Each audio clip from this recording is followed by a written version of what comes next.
Welcome to the tutorial on the atomic absorption spectrometer. This instrument right here can help us quantify how much of an element is in the sample, such as this one right here. We're going to talk about how this instrument works and how to run a sample on it and then get your data off from it. Now let's talk about the different components that make up this instrument. Over there you can see the red cylinders. Those make up the gases that we use: acetylene, air, and nitrous oxide. The instrument itself contains a chamber that holds our lamps, a chamber for our burner or our flame, and inside the instrument is the monochromator and the photomultiplier tube. And then over here we have our computer. Now let's talk about the lamps. This is a hollow cathode lamp. It's a glass tube filled with inert gas such as neon or argon. It contains an anode and a cathode. When voltage is applied, the gas is excited and bombards the material coating the cathode. The electrons in this material are excited. When the electrons relax to their ground states, they emit light, producing an emission spectrum. This emission spectrum has a very narrow bandwidth, which is much narrower than what we can produce using a continuous spectrum source and a monochromator. The end of the lamp is a window, which is made of quartz or pyrex. This is the optical component, and try not to touch it, and handle the lamps with care. Typically, you want to turn the lamp on about 30 minutes before analysis to reach a steady state. To change out the lamp, you open the lamp chamber and pull this little black lever to the side. The lamp will pop out, like this. It has pins in the bottom, and those can be lined up to place the lamp back inside. And that's it. To run an analysis, you have to create a set of standards. You'll reference this book, which we call the cookbook. This book will give you a list of recipes for creating your standard curves. It'll tell you what fuel and oxidant mixture to use, and what concentration to create your parent solution at. For example, if analyzing potassium, it'll tell you to use air and acetylene and create a parent solution at 1.1 milligrams per liter. And from there, you'll create dilutions at 75%, 50%, and 25%. It's important to note that the concentration listed in the book is that of the element being analyzed. So if you're analyzing potassium, the potassium in your parent solution will be 1.1 milligrams per liter. Now let's talk about your samples. This instrument is sensitive, and the concentration of the sample should be diluted so that it lands within range of the concentrations of the standard curve. You might have to do some trial and error to get it low enough. At low concentrations, the absorption profile is linear and follows Beer's law. Higher concentrations may be nonlinear, so it's important to periodically measure standards and stay within the concentrations of them. Now we're going to start up the instrument and run our sample. These are our gas cylinders.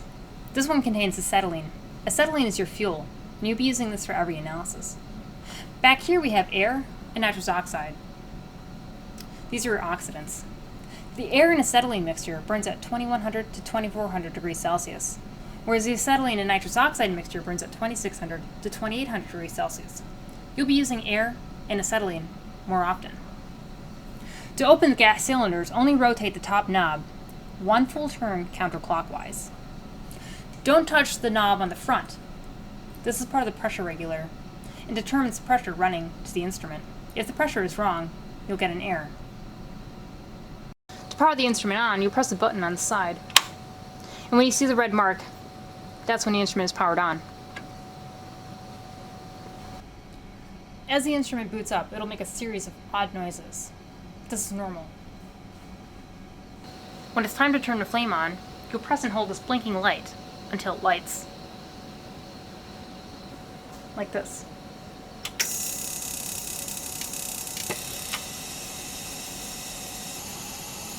When the flame is hissing, that's when you know it's lit. The flame should be uniformly blue with no sparks. If there are sparks, you have to clean it.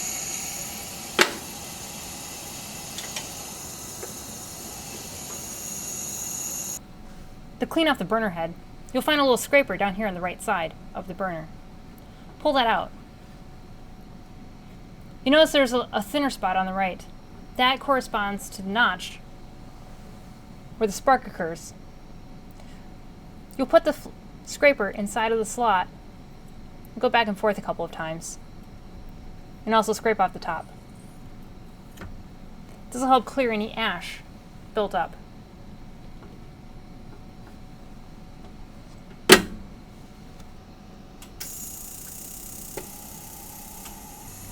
To open the software, go to Solar. Hit OK. Hit OK for any errors. When you open the software, you're first greeted with the wizard launcher. We'll use this. Go to create a new method. What kind of analysis would you like to run? We only have a flame, so keep that one selected. Here you can enter a method name. I'll use something like K for potassium and then my initials. Enter the number of samples. We're only doing one for this demonstration. Leave it as default as the sampling parameters. Here, you're going to select your element. I'm doing potassium, so I'll just select potassium. For measurement parameters, I would just leave it as defaults. Here, in calibration parameters, this is how you define your calibration curve. We're going to select normal, linear least squares fit. Leave the concentration units as milligrams per liter, and enter the number of standards you have. I recommend having at least 4 standards. Then, enter your standard concentrations from lowest to highest, which I recommend writing down.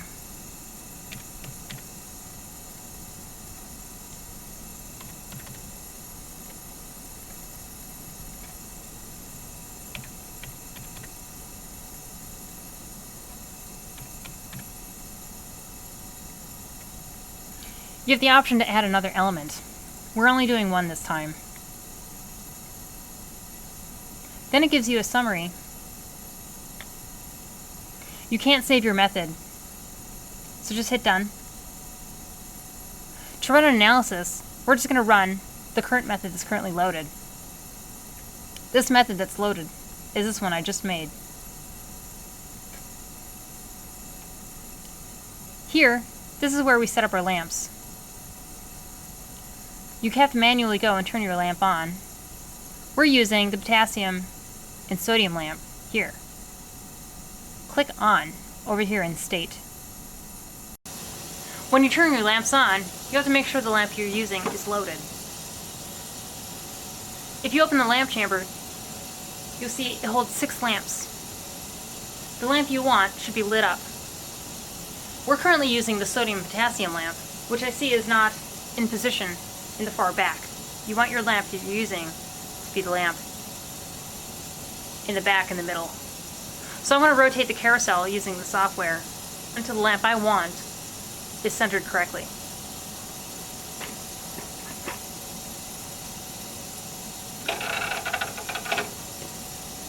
There, I just rotated the carousel to position 5.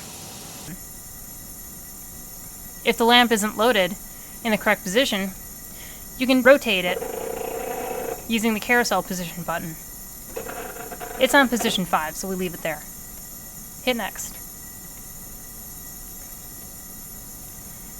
You don't need to change anything in the details section. Hit next. Next is a bunch of checklists, which by this point you should be done with. So hit next.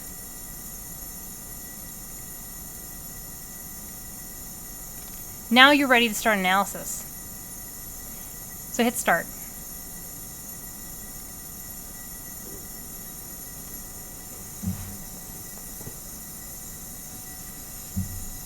To run your analysis, make sure you have a fresh container of deionized water for setting 0 absorbance. To start taking data, you're first going to start your analysis by zeroing out your detector. So here, take the capillary and put it into a fresh container of deionized water. Then on the screen, hit OK. Now the instrument zeroes out the detector.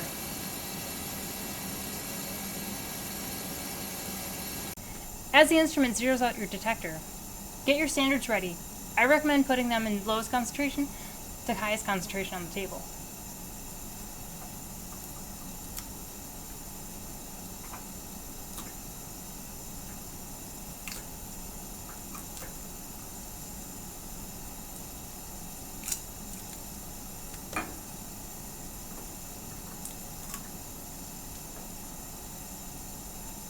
And when it says please aspirate your blank, hit OK. That's our deionized water.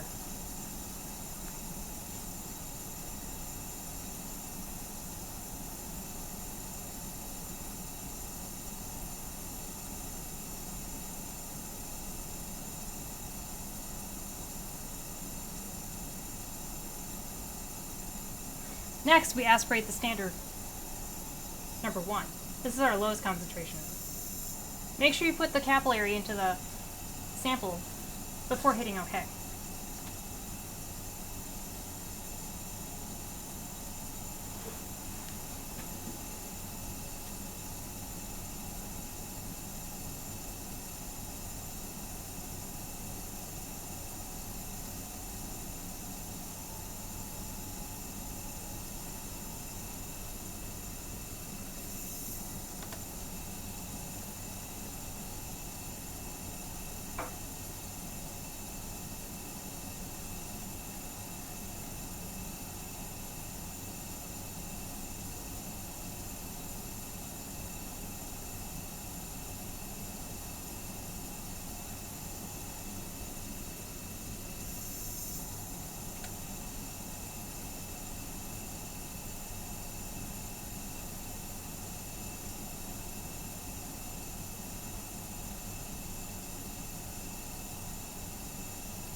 So now we're done with our standards.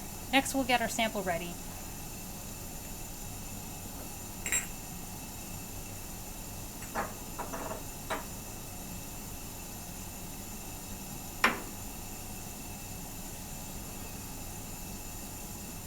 Now if you get an error that says the coefficient of determination for this line fit is below the acceptable level, it's okay, just hit OK. And continue your analysis. That error pops up when the R-squared value is lower than 0.995, which is the default. Now, that value tells you how good your standard curve is. Rename your sample if you'd like, then hit OK.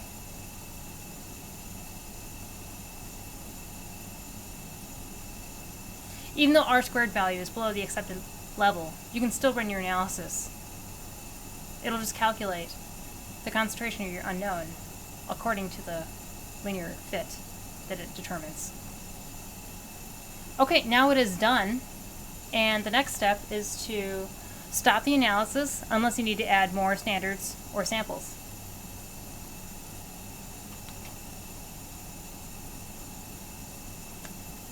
And that's it. The analysis is done. The next step is to turn the instrument off. We do this first by pressing this red button on the bottom, and the flame goes out. The next step would be to close the gas cylinders that we opened earlier. The gas cylinders get turned off by closing the knob on the top, turning it clockwise this time, until it's tight. And then the instrument gets turned off by pressing the button on the side. Back in the software, when you turn off the instrument while the software is open, you get this disconnected message. Just hit OK, it's fine. Here in the data, you can see that our sample landed on our standard curve, which is pretty good. The R-squared value is OK, but it'll work for this analysis. It's 0.99. To save your data, you can go to the data file over here and create a file with your name. Here I made a file for myself.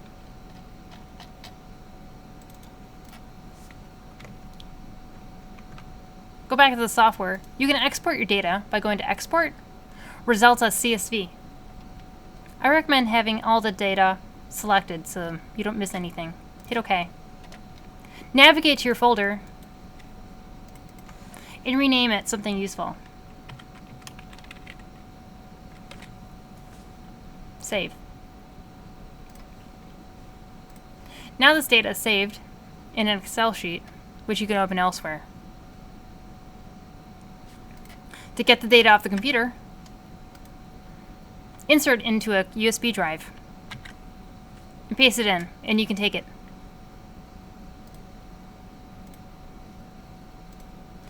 And that's it. Close the software. Make sure the instrument's off. When you're done with your analysis, make sure to clean up your station so it's clean for somebody else to use. And thank you for watching this tutorial.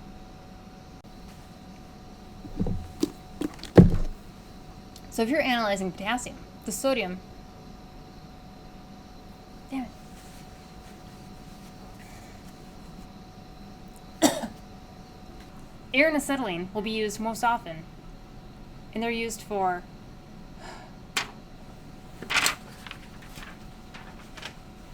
these are our gas cylinders. This one contains acetylene. Here are our gas cylinders. This one contains acetylene. These are our gas cylinders. This one contains acetylene. These are our gas cylinders. This one contains nitrous.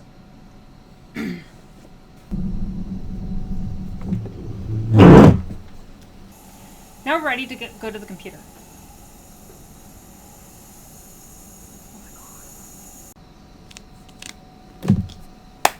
And that's a wrap.